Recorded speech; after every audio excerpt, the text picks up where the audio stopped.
Вдъхновение за промяна на търсещите истината. От книгата "Пламъкът на стремежа" лекции от Перица Георгиев-Кано. Кой си ти?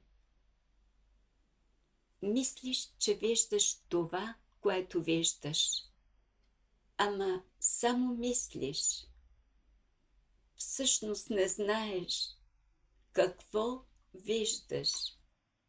Действително не го знаеш това, което го виждаш.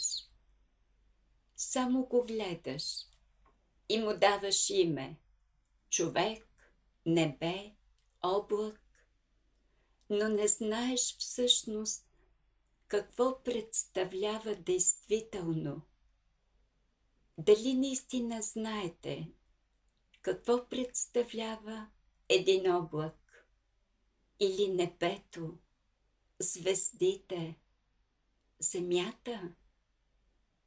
Мислите, че знаете?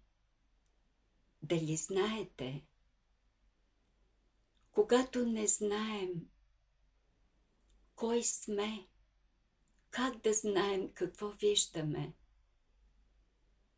Не знаем вътрешно, не можем да знаем и външното. Това, което получаваме като информация, е само информация.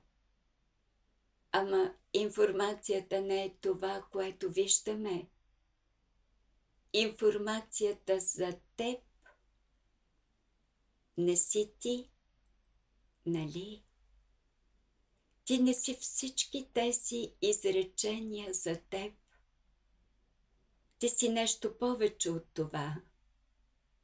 Или само тая сбирка на някакви информации, които някой знае за тебе. Освен това, хората знаят различни информации за теб.